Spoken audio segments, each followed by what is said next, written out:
All right, everybody, thanks for joining. This is Bill Van Orsdel from BookFuel with today's Wednesday webinar. Today we're going to tackle marketing your book, the pre-launch phase. I'll talk about phases and all of that as we go through today's presentation. Thanks again for joining.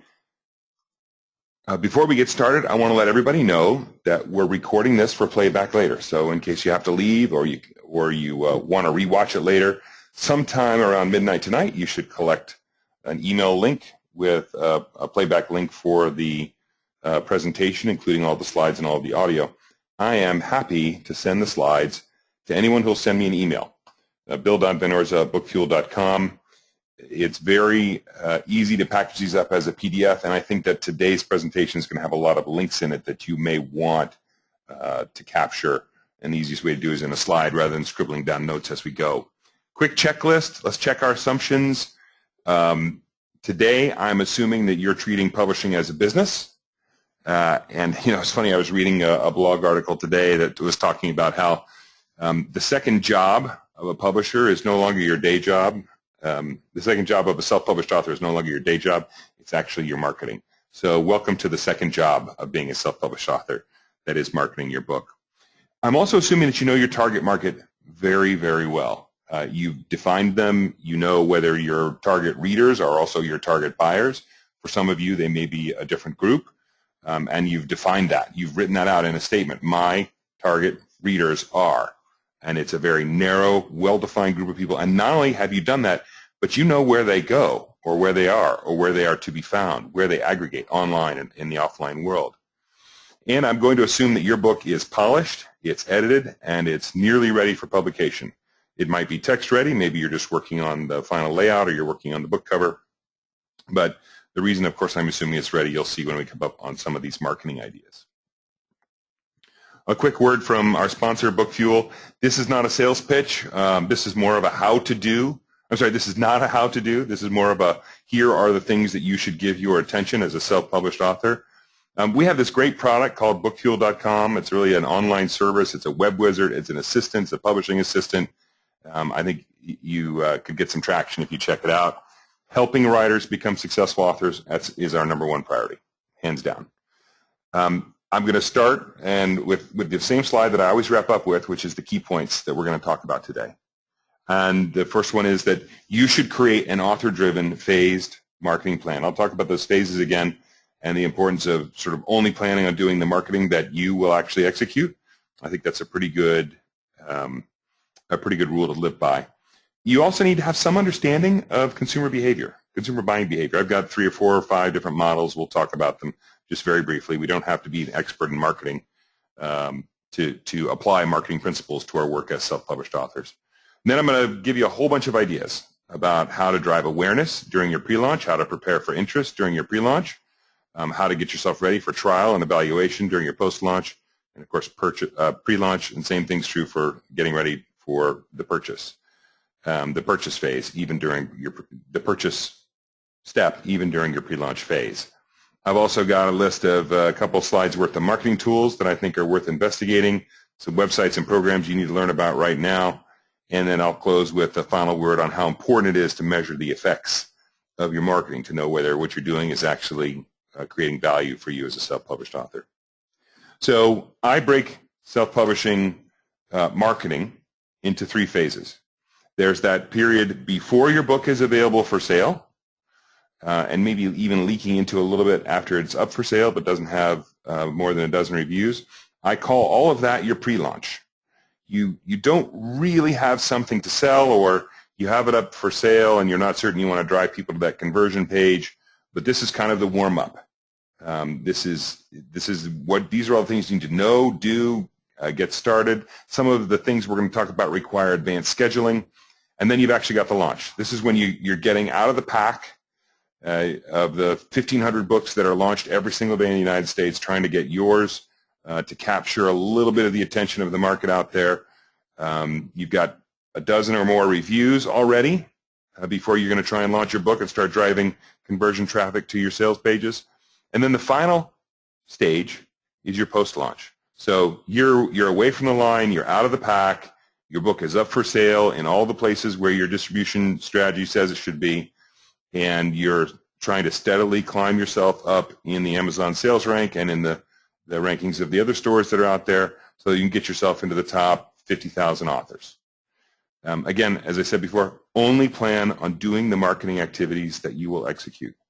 And I want to encourage you to, at any time, I've tried to eliminate as much jargon as possible, but at any time, if you want me to slow down, speed up, answer a question, throw me a question up in the question box in your interface, and I'll shout out, give you some kudos. I'll try to answer the question right there, or we'll put it in the parking lot for afterwards.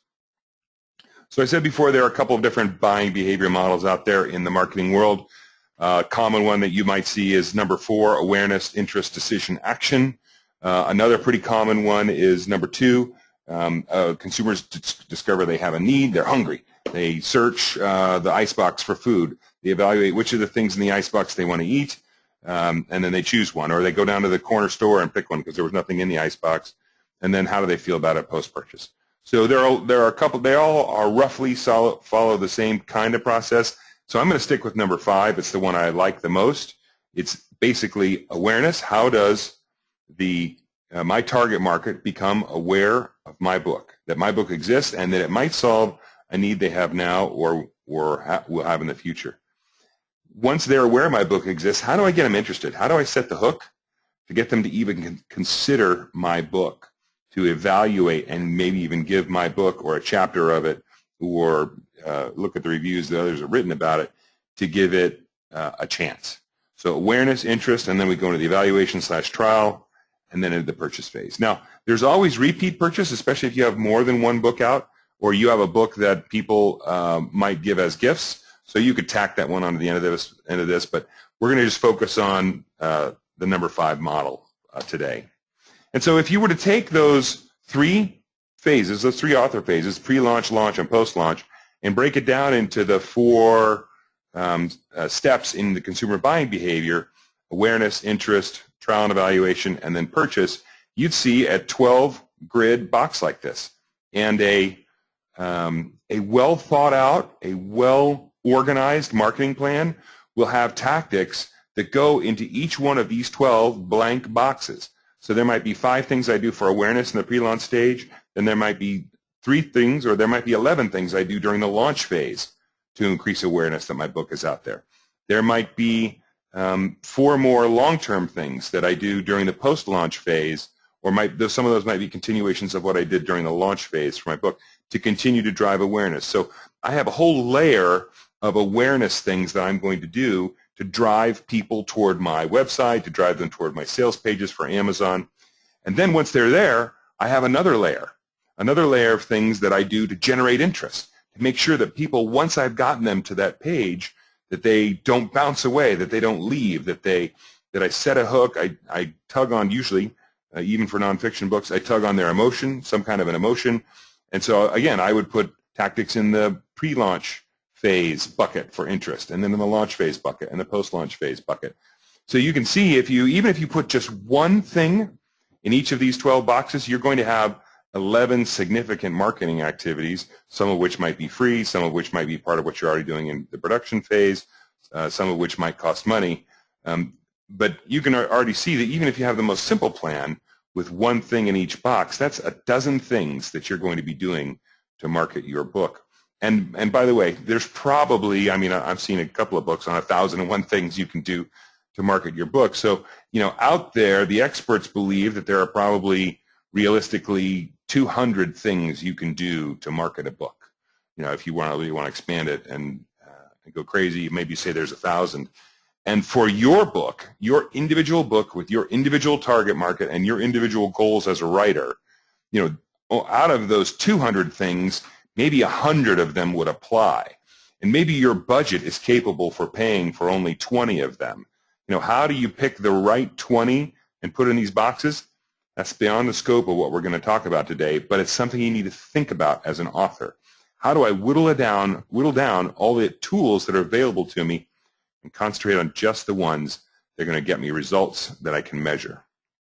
So today, we're going to concentrate on the pre-launch phase. We're going to talk about the marketing stages of awareness, interest, trial evaluation, and purchase, and we'll talk about ideas, things you can do to fill in each of these 4 boxes.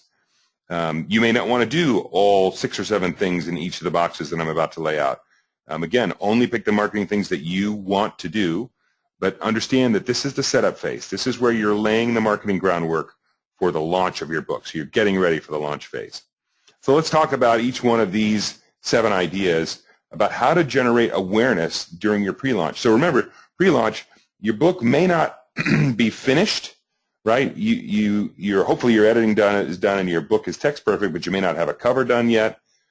So we're early on the process, but you do have some atomizable content that you can put out there. So let's talk about some of those.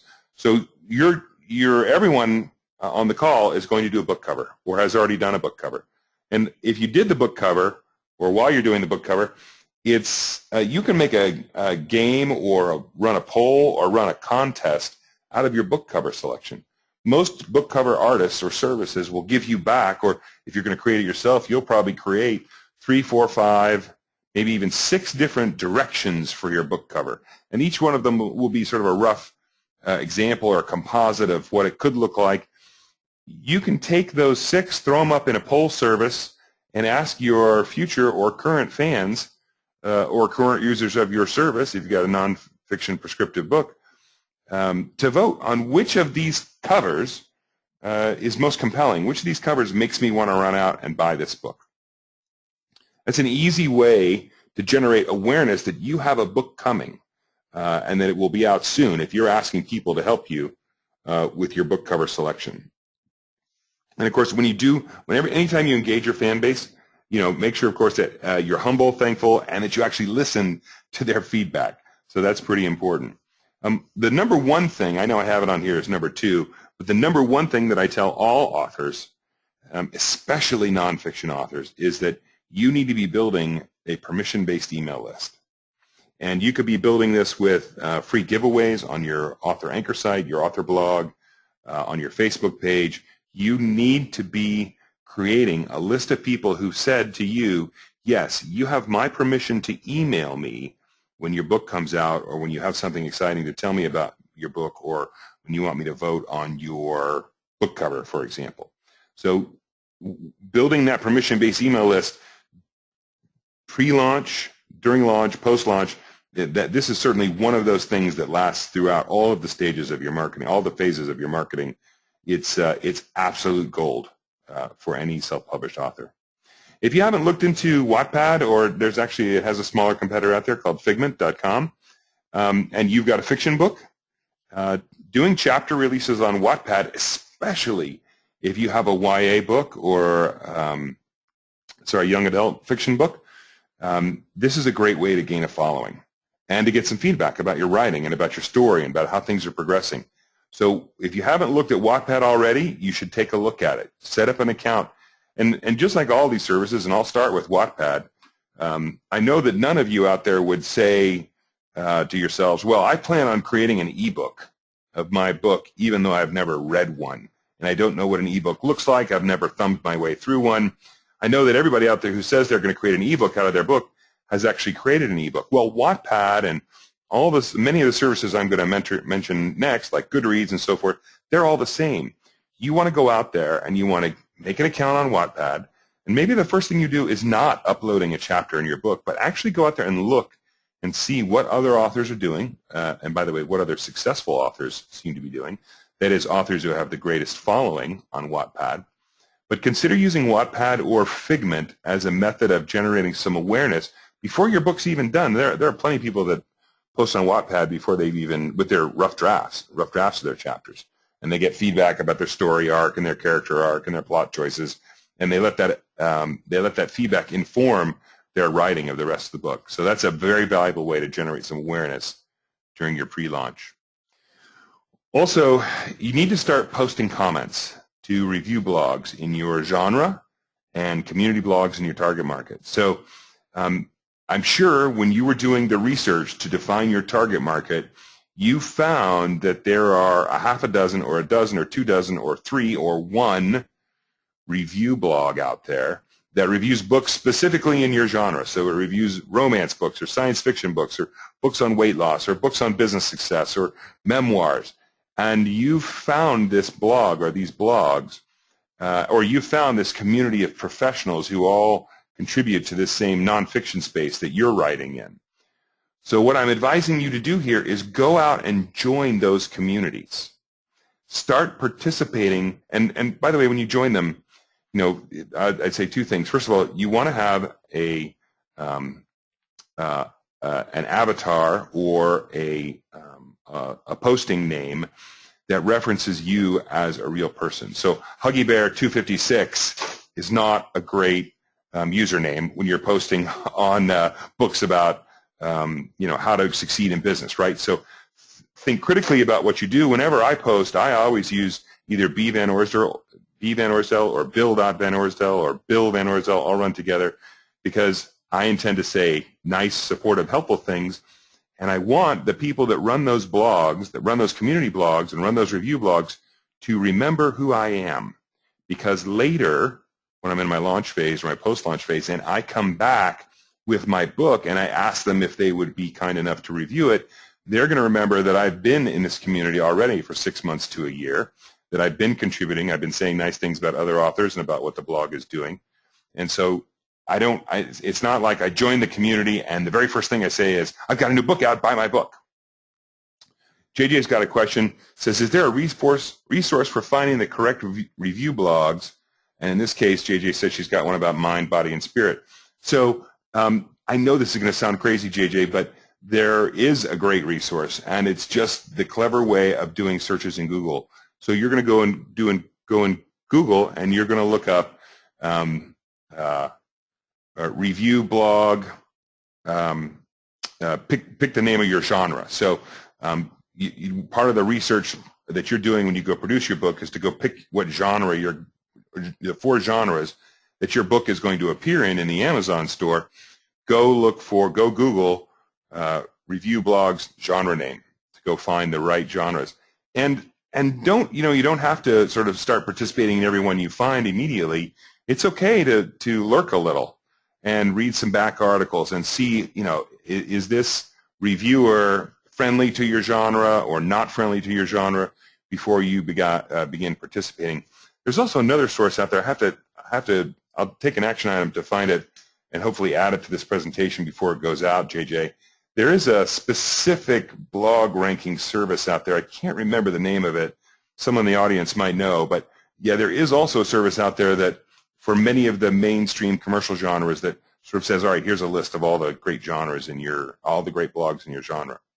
So my point about here, number 4, is you want to join the community where you plan to begin marketing at launch way ahead of your launch and start making a footprint in there. And one of the things you're also going to want to do when you do that, I mentioned having a good screen name, so Bill.Van Orsdel or B. Van Orsdel or Bill V, whatever it is.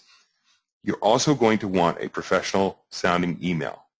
So, again, I'll make one up. Mama Bear 1952 at AOL.com is probably not the best email address for someone writing business books or writing, just about any kind of fiction.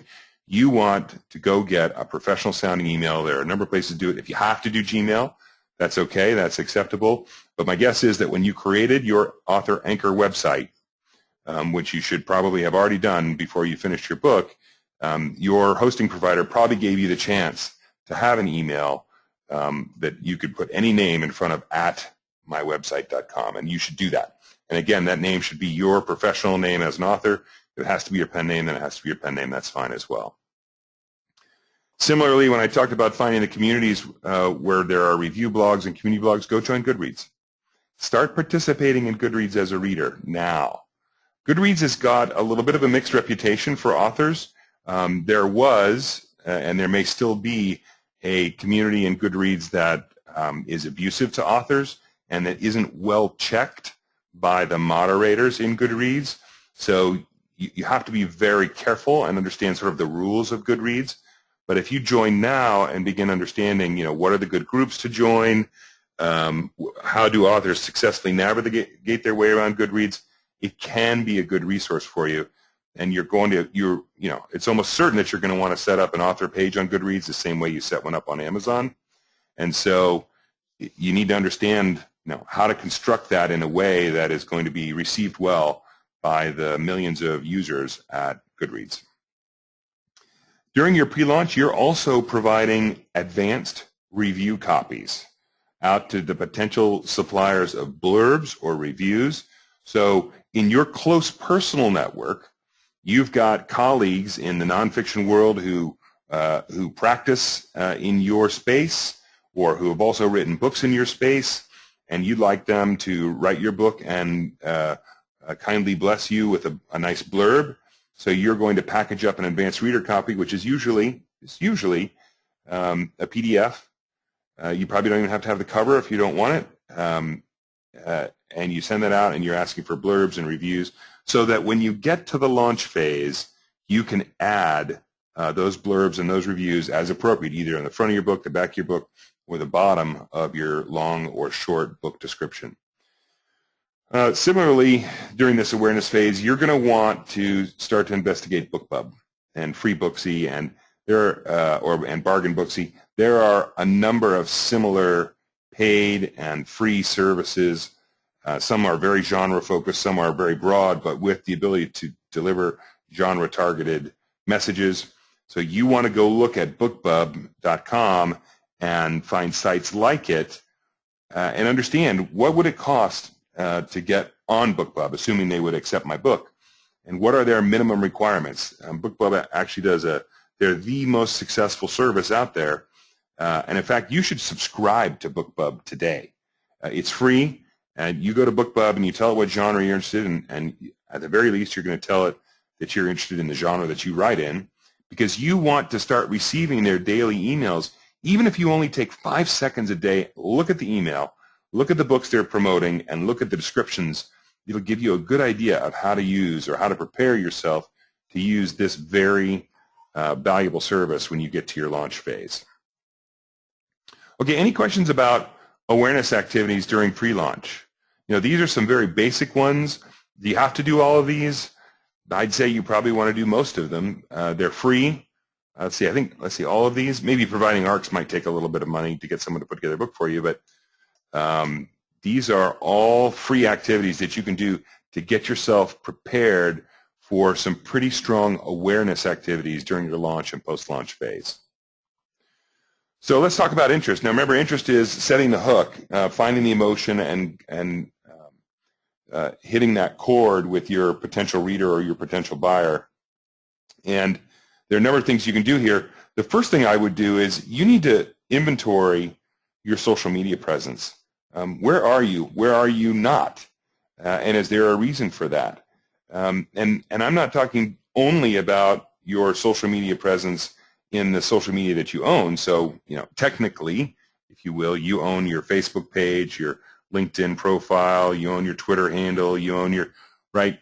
You have you set up a congruent or harmonious banner or look or brand across all of these sites? And by the way, then there's also all the places where you want to be commenting or guest blogging. So, are you out there in social media joining in on the communities where you're later going to be marketing your book? You need to take a strong inventory and see what's out there, and where you're not participating, begin participating. And I don't mean you should be doing this for 8 hours a day. This should hopefully be no more than 30 minutes a day, these social media activities that you do. I mentioned before getting a professional sounding email address. I think that's pretty important. Making sure your social media tags are all congruent. So, your Facebook page, your Twitter handle, all have the same or nearly the same handle, social media handle, so that you can start building your brand as an author. And if you haven't, you must start building and promoting and constructing your anchor site right now. And what's an anchor site? An anchor site is www.billvanorsdell.com or billvanorsdellauthor.com, or it's the name of my series, or it's the name of my main character, or it's the name of my publishing company that I publish all my books under. But it is a site whose URL I own. So it is not billvanorsdell.wordpress.com, because I don't own WordPress. I don't get to decide whether ads get shown on WordPress or not. I'll give you later a couple of excellent sites that can help you construct an anchor site and host it and make it look extraordinarily professional and still let you own it. And you're going to, on your anchor site, to generate interest around your book, you're going to start atomizing the content from your book. So whether it's fiction or nonfiction, you're going to take chapters, or you're going to take tips and tricks, or you're going to take the best of, or some cliffhangers, or some character studies, or chapter. You're going to take, let's say you got a fiction book, you're going to take chapters that that you edited out of the book because the book was too long, but you still thought that the chapter was very interesting, and you're going to put those up on your anchor site. You put your character studies up on your anchor site. Put your research up on your anchor site. The idea is to start populating your anchor site now with reasons for people who become aware that you've got a book coming out to get interested in your book. And of course, as soon as your book cover is done, you want to put that up on your anchor site with a little coming soon blurb. And by the way, just if you haven't done it already, when you decide to create your anchor site, make sure you're using a responsive design. And responsive design is the current techie code phrase for it looks good on smaller screen mobile devices. So when people hear about you, or they scan your QR code on the back of your bookmark, or on the back of your author business card, and they're on their phone or they're on their tablet, and they're visiting your website still looks as good as it can on a small phone, or on a mini tablet, or on a standard size iPad tablet. So responsive design is something that you want to look for or ask for when you're building your anchor site. It's pretty important. There are a number of studies out that indicate the rise of mobile devices is sort of unstoppable. And there are now more mobile devices out than there are PC devices. And in fact, I think the last study I saw said that there are more mobile devices being manufactured every day around the world than there are people being born around the world every day. So there are a lot of website gurus who will tell you design for mobile devices first, and that's what a responsive design does for you. You need to, as you're getting ready for the interest stage during your pre-launch phase, you want to tighten up your metadata. Make sure that you're using SEO friendly keywords and key phrases. You need to work on your long and your short book descriptions, so that when you're not around to talk about your book, these book descriptions are what is doing it for you, and they're selling your book. You know, I've seen more than one recommendation that says you almost have to hand sell your first 1,000 books, and once you can get that far, the word of mouth will pick up on its own. The ARCs that we talked about earlier, the advanced reader copies, share those with peers, and take the blurbs that you get back and generate a little buzz. That's a great way to generate interest in an upcoming book. Hugh Howey did this pretty effectively when Ridley Scott optioned his book Wool. He made a little splash with that in the press, and that happened to be what grabbed my attention to go pick up his book for the first time. I thought, because Prometheus had just been out, I thought if Ridley Scott liked this book, then I might like it too, so I went and bought it. If you've got a non-fiction book, you need to start collecting testimonials. I mean, especially if you've got a prescriptive nonfiction book, so a diet book, or a personal transformation book, or a overcoming obstacles book, or a personal success transformation book. You want to go out and start collecting testimonials from the people that are already following your advice, using your program, and getting results. You're going to need those testimonials later.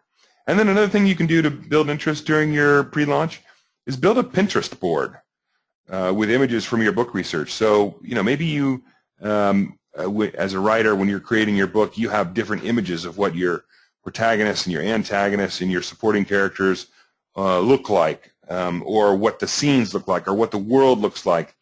Maybe for your nonfiction book, similarly, you've got images that really drive home certain points in your book. And to help keep them forefront in your mind during your writing, you created a Pinterest board. If you're not familiar with what Pinterest is, you need to go out there and create an account. Again, hopefully using the same social media, congruent social media handle that you're using everywhere else. And you start using that book to gain followers. And then that's a way that you can then later also, once you launch, let people know that your book's out. Show them the book cover. Okay, any questions about generating interest during this pre-launch phase?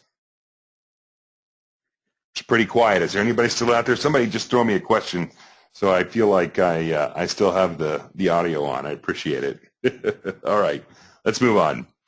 All right, trial and evaluation during pre-launch. So with a book, it's pretty, thanks, Christine. Hey, it's good to see you, Christine. Thanks for coming.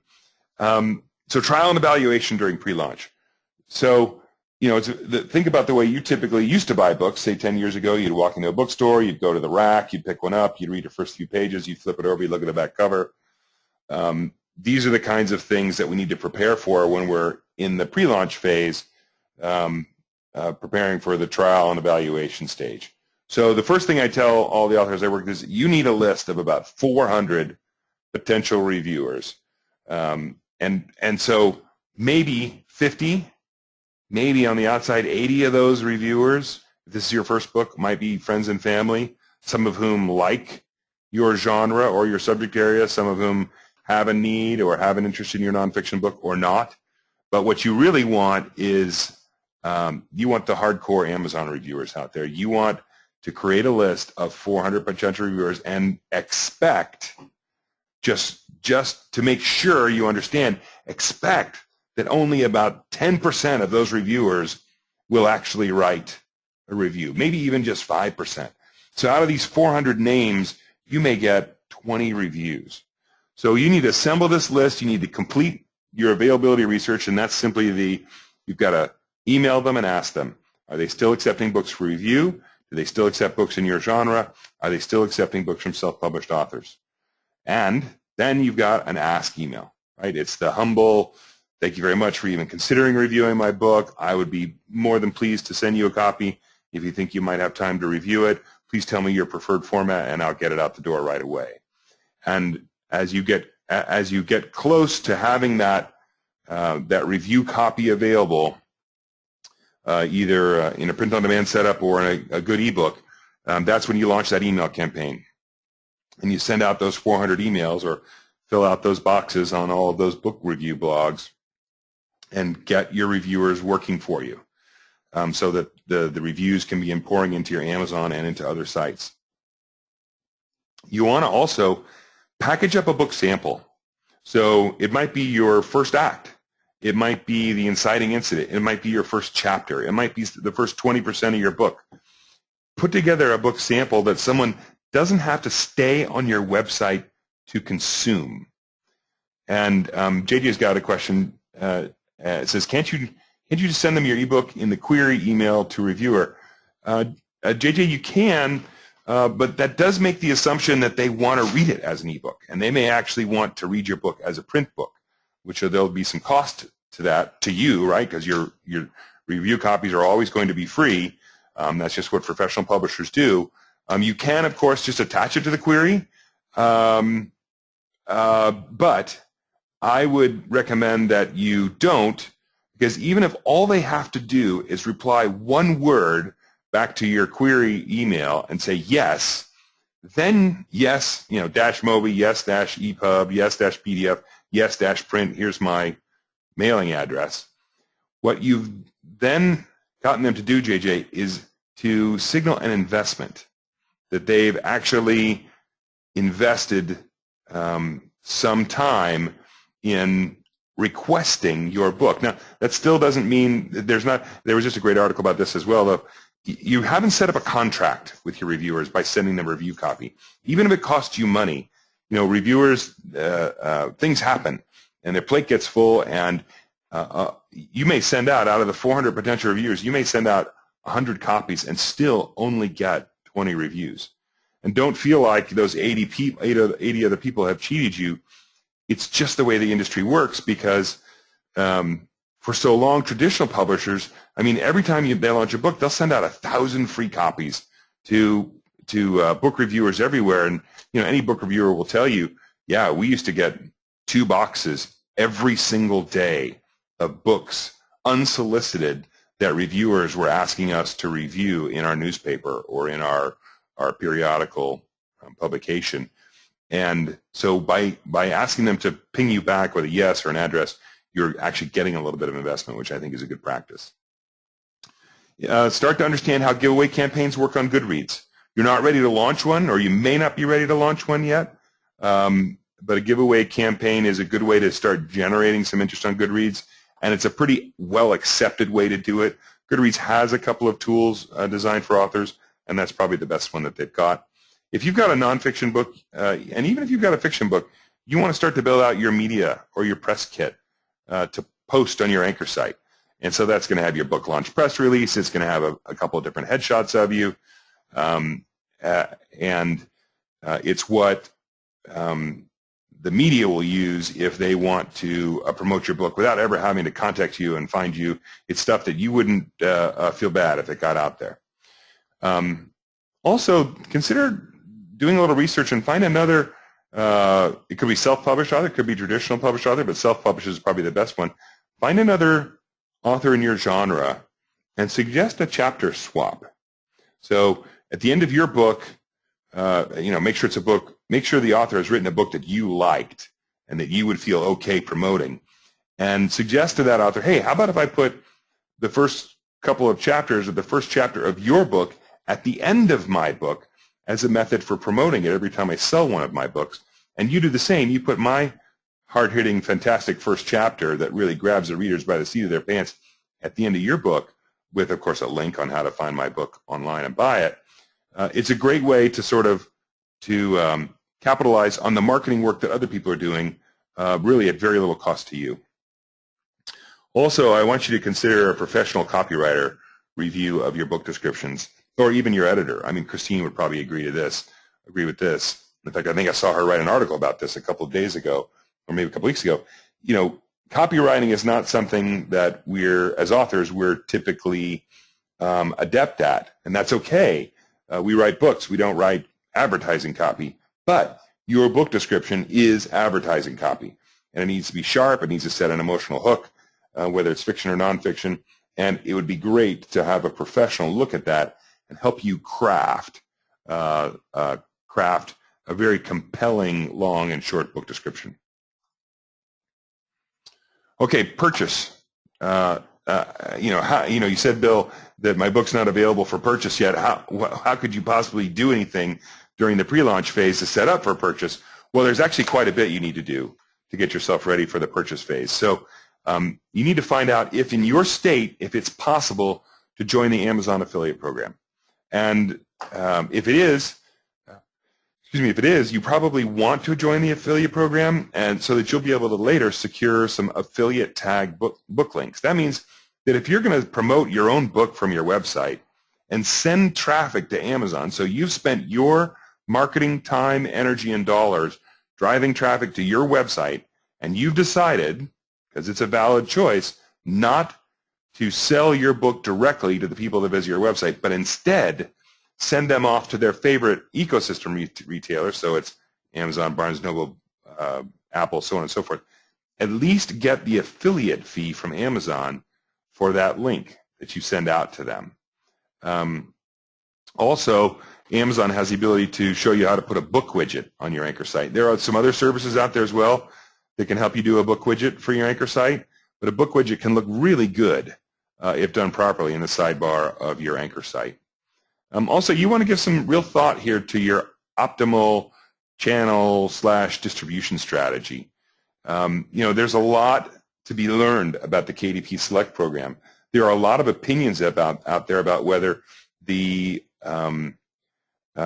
restrictions, which is specifically the exclusivity that Amazon requires of the KDP Select program, are worth it, whether they're worth it long time, whether they're worth it short term. So you want to go look and understand, what does the KDP Select program do for me, and how does it impact either my launch or my long-term or my short-term distribution strategy. And distribution strategy is nothing more than simply, where is it that I'm going to put my books up for sale? I'm going to put them up for sale in CreateSpace. I'm going to put them up for sale in Barnes & Noble, on the Google Play Store, on the Apple Store. where am I going to do that? And if I choose KDP Select, what does that do to that strategy, including putting them up for sale on my own website?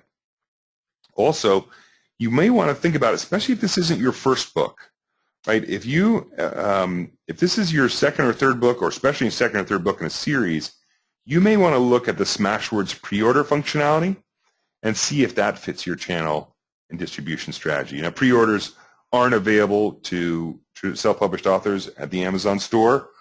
I hope they become available someday. They're just not available yet. But Smashwords has created a deal with Barnes & Noble and Kobo and Apple, I believe, to do pre-orders. Now, this is something that requires 4 or 5 weeks of advanced planning, so you can't just decide that you're going to do it this weekend and hope it works next Friday. But all of the details can be found on the Smashwords.com website. And if either this is not your first book and or part of a series, or you are planning a very big marketing program to support the launch of your book, this is something worth looking at, because pre-order success can drive your book up the bestseller list and help you keep it there with sort of an echo effect afterwards. If you're planning on selling your ebook from your anchor site, you should look at Gumroad, gumroad.com. It's got a great utility. Now, there may be e-commerce functions built into whatever anchor site provider you select, but if you're going to do this yourself, like let's say you've gone to GoDaddy, you bought a URL, you had them set up the WordPress blog for you, you can use Gumroad very easily to sell digital content from your website. So you may actually sell your book, you may sell pieces of your book, you may sell enhancements to your book. Gumroad is a great way to do it. And if you are planning on selling at the back of the room and you haven't set up Square or something like it, you probably want to look into doing that as well.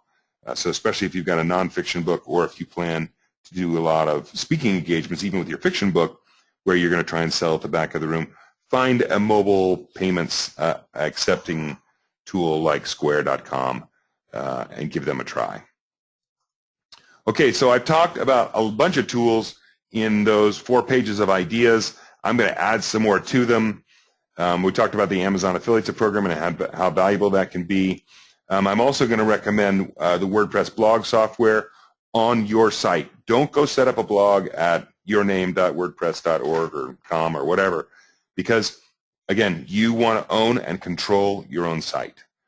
And the reason I recommend WordPress is not necessarily because it has to be the best or the biggest, but because there are so many relevant plugins for authors, and they're very easy to set up, very easy to use and maintain. There are a lot of very cool and interesting things you can do with WordPress plugins as an author promoting your book. I talked before about keyword and key phrase selection. You can use the Google AdWords tool. You can also use ubersuggest.org. As you start heading toward launch, you may decide that you want to use this tool called Hootsuite. It's probably one of the best social media messaging scheduler tools out there. It's probably definitely one of the biggest. Although I have heard some issues about it. You want to go take a look at Hootsuite and understand what it can do for you, how much time it can save you, and if you are going to be running a book launch that depends heavily on a social media presence, then Hootsuite is definitely something you want to take a look at. If you want to do link shortening and tracking, if all you care about is the shortening, you can use tinyurl.com. But if you want shortening and tracking, bit.ly.com is a great way to do it. I said before that you need to create an email list, a permissions-based email list that you can mail to let them know about your upcoming launch, your next book, your series, your book cover contest, your new Pinterest editions. Aweber and MailChimp are very, very good, affordable, easy-to-use services. Look into Google Hangouts, especially if you're doing nonfiction. And there's also, I think it's called Google Helpouts. I have to go look. I tried to set up a Google Helpout account yet, but I haven't been approved yet. The Google Hangouts are a great way to engage your audience. So you should understand what they are and if they're applicable, especially if you've got a nonfiction book, to your efforts to reach out to your market. And then some more recommendations. I said before, check out the Goodreads and the Goodreads giveaway programs, but also take a look at Library Thing.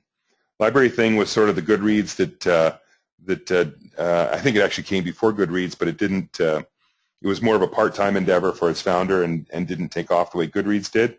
I mentioned Wattpad and its smaller competitor Figment. Give those a shot. If you haven't looked at Author Marketing Club already, I subscribe to it. I like it a lot. Although I was on it last night and I was having a lot of trouble with its videos. But Author Marketing Club has some tools on it that I really like. Probably the most super valuable tool on Author Marketing Club is their Review Grabber tool. And that's the tool where you open up the tool, and you have to subscribe to Author Marketing Club to get it. So it's $105 for the year. You open the tool, you tell it, here's the author and the title of a book that's like mine or that's in my genre or that people who read this book might also like my book. And their Review Grabber tool goes out and scrapes Amazon and brings back to you the email addresses and or blog URLs for every reviewer that has reviewed that book, which then helps you build your list of 400 reviewers that you're going to try and reach out to. I don't, short of endless days of hunting and pecking and clicking on the Amazon website, I don't know of another tool that's better than the Review Grabber tool at authormarketingclub.com. I'm frankly kind of envious of it. I'd like BookFuel to have a tool like that. But it's a fantastic tool. They've also got another very good tool which is available for free, or at least it's available in their trial membership, which is their Amazon Description Enhancer. You should definitely take a look at Author Marketing Club. If you're doing nonfiction, you're also going to want to look at what your Cloud score is. Cloud is, you can decide whether you believe in it or not, but in theory, it's a measure of your impact on the web. And if you have a nonfiction point of view, particularly prescriptive nonfiction, and you want to know how you're doing in terms of your personal reach in the marketplace, Clout.com is a great way to find out, track, and see what's working, what's not.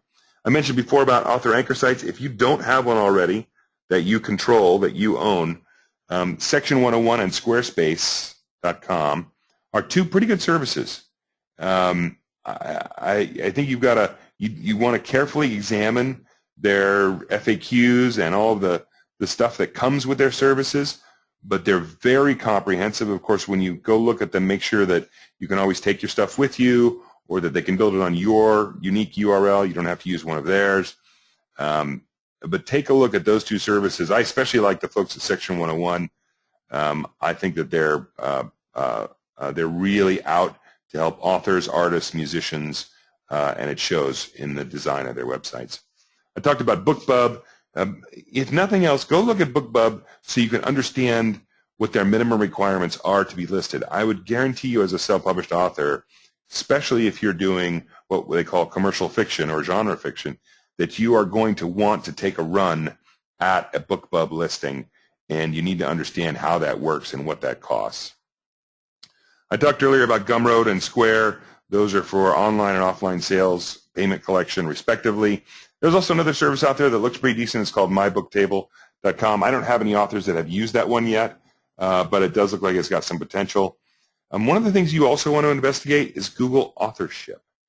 So if you haven't already figured out how to start tagging all of the content that you are generating for the web using the Google authorship program, you want to do that, because one of the things I might have skipped over in my earlier advice was, you want to go see what when you put your author name or pen name into Google for organic search and Bing, you want to know, do you even rank on the first page? Right? Google authorship is a method to help you show up in the organic rankings and to get credit, if you will, for all the great content that you're creating on the web. Google, the search engine, is all about content. It's not so much about authority anymore, although it's very much about authority and content. I shouldn't say it like that. It's not so much about linking and who links to you. It's much more about content and authority. And so their authorship program is a great way to understand that. If you've got nonfiction, go get yourself set up on helpareporter.com. These are called Heroes. help a reporter out. So that you never know when lightning might strike, and some reporter wants to call you for an for an article or for an interview or for a television appearance. One thing that's going to be critical whether you're in pre-launch, launch, or post-launch is you want to measure the marketing that you're doing. That's one of the reasons that I like bitly.com, is that it'll allow you to track track clicks.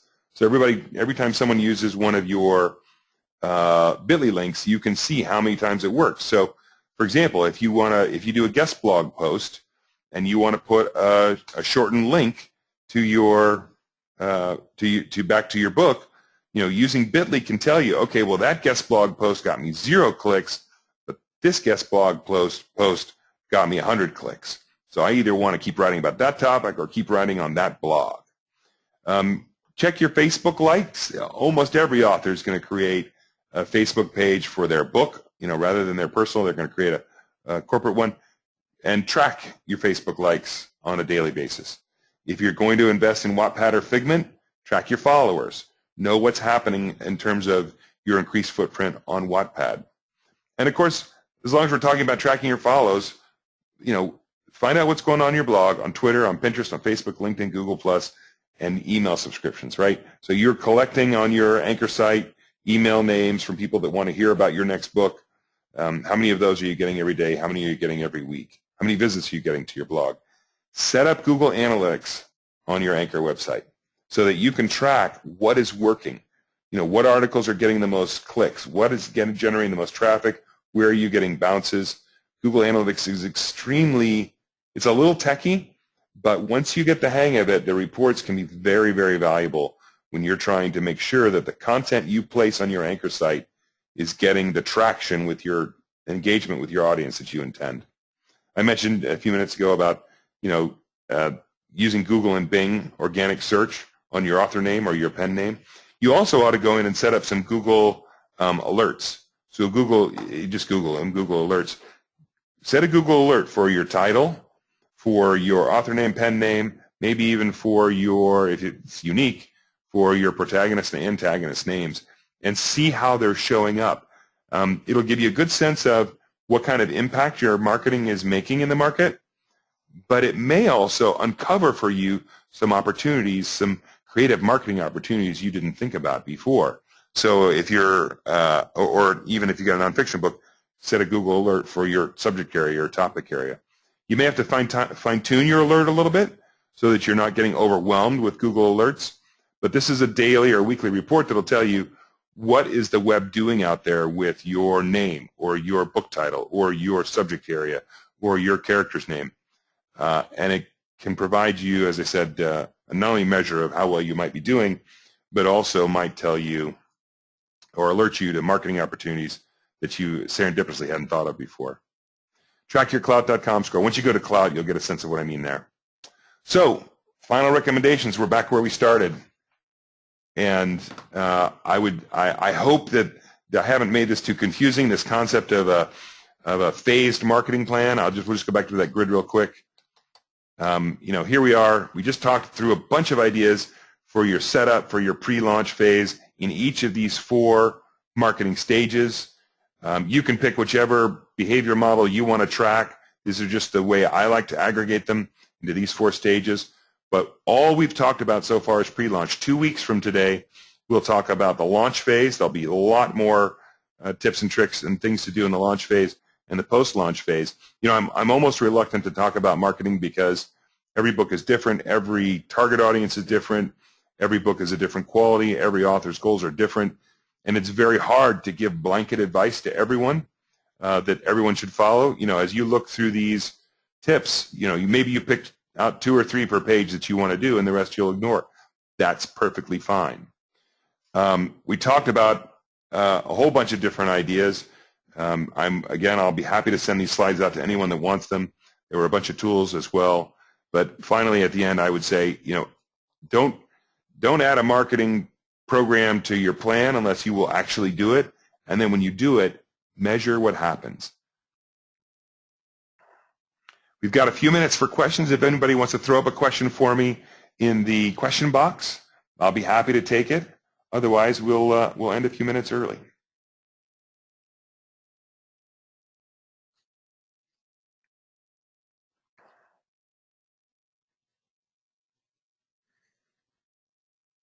All right, everybody. Thanks for joining again today. I appreciate it, and have a great rest of the day.